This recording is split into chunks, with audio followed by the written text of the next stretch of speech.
Now then, I know we've done some demos already, but you can never have too many demos, right? Anyway, what we'll do here is we'll take a look at the storage in the sample app. So this is the manifest for the MySQL component of the app, and it's in the course notes under MySQL WordPress PD. Okay, if you've done the networking module, you'll be cool with the service here. But this down here is what we're interested in, a persistent volume claim. And it's pretty simple, right? It's got a name and a label. Now, we'll reference the name later in the pod spec, so we'll put that up here. But the label, that gives us additional metadata that we can use to filter and make like loose couplings and stuff like that, right? Now then, this is a claim for read-write-once access and it wants 20 gig. All good, right? But it's not referencing a storage class. Interesting. Well, we'll come to that in a second. Alright, well next up's the deployment. A bunch of deployment stuff that we're not really interested in at the moment. But then, under the pod spec here, we've got a volume definition.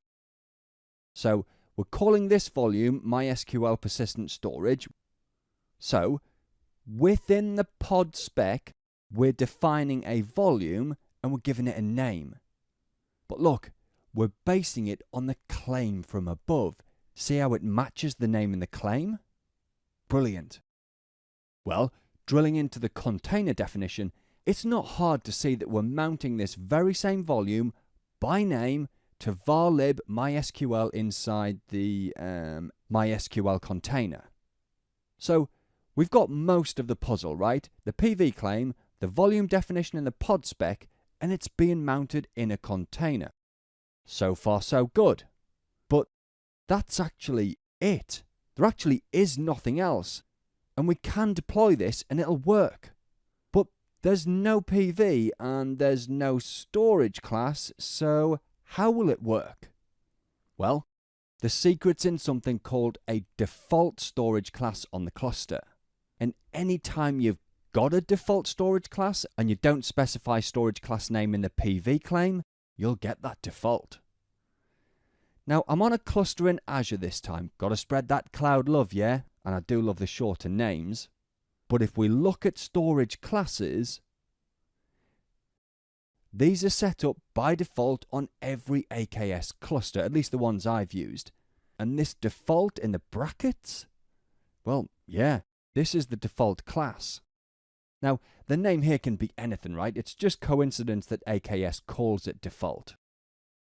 Anyway, look, right now we've got no PVs and we should have no claims. Right. Now, I'm in a directory here where I've got the YAML file that we were just looking at, so I can deploy it. Actually, you know what? No. Before I do that, the deployment needs a secret. So this command here, right?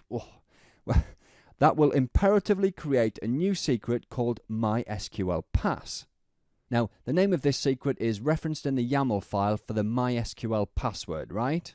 And yeah, you gotta love a strong password. Come on, we've all done it, right? Though, actually, just to cover my back, don't do stupid things like this in production.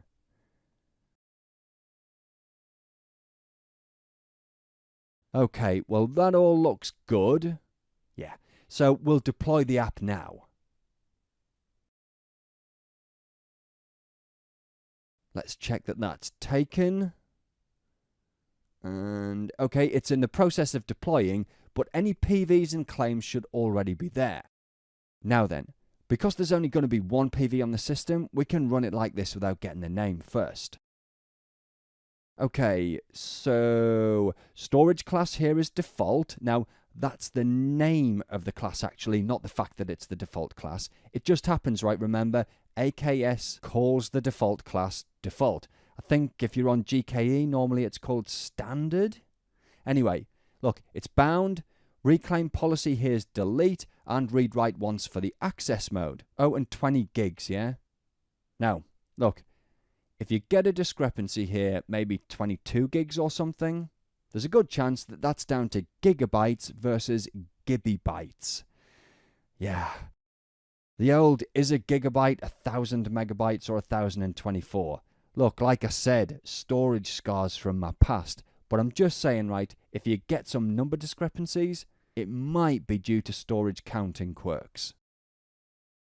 Now then, these bits here, they're a mix of info about the actual storage backing the PV, plus maybe an attribute or two, like if it's got a file system, you might see ext4 here, right? But that's the PV. What about the PVC? Well, again, there's only one, right? So I can run it without the name. And yeah, again, as we'd expect, some matching values. So the storage class matches default, yeah?